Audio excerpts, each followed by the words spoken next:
welcome to the show. Well, stained glass is certainly popular in the real world as well as in the craft world. And then recently, in the last few years, the stained glass look has become very popular.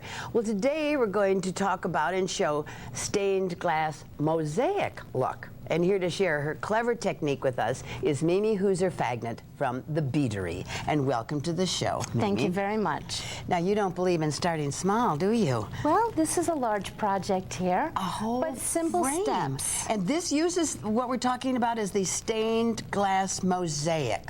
Yes. Okay, but we're not going to always have to. We can also start small, like the ones we have over here. Certainly. These are all very pretty, and of course, as with anything that is stained glass, real or otherwise, with the light coming through behind it, The light really enhances these projects. When you're going to do one of these, where do we start? Okay, first off, you need a pattern. You might find a pattern or a design you like in a stained glass book, a quilt book, a coloring book, maybe from your wallpaper. Just so it's sort of not too tiny as far as the details are concerned, right? Right. Over here I have a pattern that we chose, and first step would be to put the pattern underneath this glass framed piece here. You can see that I've indicated F for flower color and L for leaf color. And I've taken some dimensional paint here and I've traced around the design. And you can see that this liquid paint goes on and creates an outline or a border for your pieces. Now, I know that this liquid paint is very popular.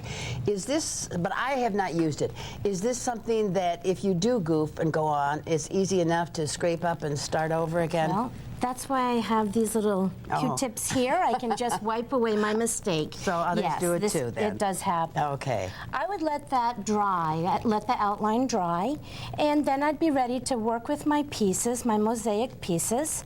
And I have some laid out here. Now, these are the acrylic pieces we've worked with before, aren't they? Yes, random shapes and many different colors. And the light does shine through the pieces. I fill in the area with the liquid paint. I see you put it in really generously, too. Well, it's going to be the adhesive for the pieces. So I do need enough in there to hold on to the pieces. So I fill in one section at a time, and then I'm ready to take my pieces and place them in. That's a pretty fancy tool you have there. This I use daily. What, do you have a little piece of clay on it or stick 'em or It's what? a repositional tacky whatever adhesive that you use for posters. You would put posters on the wall with it. Yes, yes, I've seen it, certainly. Okay, and then you just continue placing the pieces in the wet paint. And you fill up the entire area. Yes, I've noticed you don't leave a whole big space between them like you would for grout. I mean, quite as much, do you? You put them pretty close together. You don't need to, right. You can fill in because the paint itself is going to dry. It's going to dry clear, transparent, but have color, so it'll fill in. It's kind of fun watching you do that. Well, it's very easy because the shapes are random. So you can find one that fits in all the little nooks and crannies. So I would fill in each of my flower colors, and then I'll come over to this piece and begin with the leaf area and continue doing the same thing, the same procedure.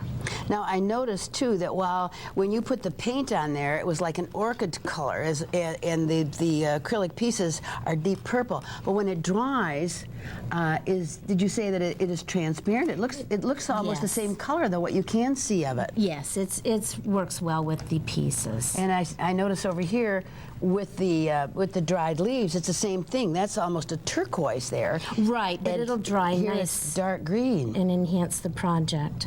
So I would finish all my leaves and then go on, and I'd be ready to fill in my background.